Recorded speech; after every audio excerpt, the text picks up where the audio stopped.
আসসালামু আলাইকুম। আপনারা সবাই কেমন আছেন? আশা করি সবাই ভালো আছেন। আমিও ভালো আছি আলহামদুলিল্লাহ।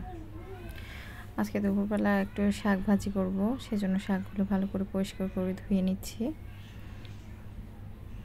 তো আপনারা আমার ভিডিওগুলো বেশি বেশি করে দেখবেন, আর লাইক করবেন, শেয়ার করবেন, কমেন্টস করে জানাবেন যে কেমন হচ্ছে, কেমন লাগতেছে আমার নতুন চ্যানেলটাতে।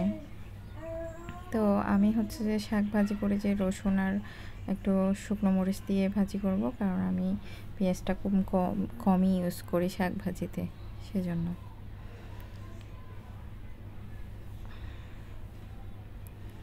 শাকগুলো আসলে অনেকবার করে পরিষ্কার করতেছি, কারণ ভালো করে পরিষ্কার করে ধুয়ে নিতে হয়। শাক মানে ভালো করে না ধুলে কেমন বালি বালি মনে হয়, সেজন্য।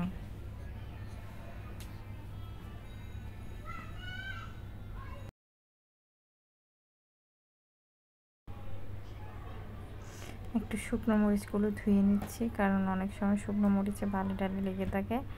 আর এগুলো আমি আসলে কাঁচা মরিচ আনছিল যে সেখান থেকে যখন শুকিয়ে গেছিলো, এগুলো আমি শুকিয়ে ফেলছিলাম চুলার নিচে দিয়ে।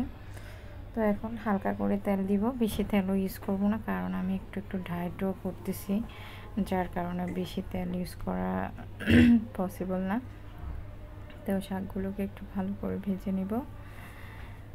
এগুলো একটু সবুজ সবুজ রাখার চেষ্টা করব, কারণ শাক যদি একটু সবুজ সবুজ থাকে, ওই যে ভিটামিনটাও অটপ থাকে আর কি, সেজন্য। এখন একটু ভালো করে নেড়ে ছেড়ে আমি এটাকে ঢাকা দিয়ে রাখবো।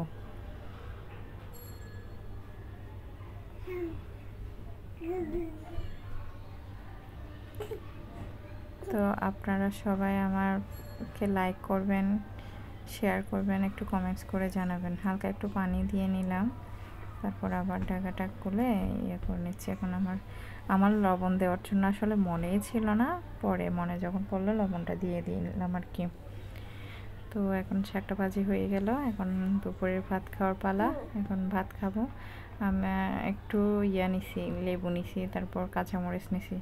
সব খাবারের সাথে আমার কাঁচামরিচটা খাইতেই হবে, মানে ভাতের সাথে কাঁচামরিচটা না খেলে কেমন জানি লাগে। তো এখন ভাত খাবো দুপুরবেলা, দেখি কেমন হয়। হ্যাঁ, খুব মজাই হয়েছে। তো শাক দিয়ে আমার মানে খুব ভালো লাগে এই আর কি। আল্লাহ হাফেজ।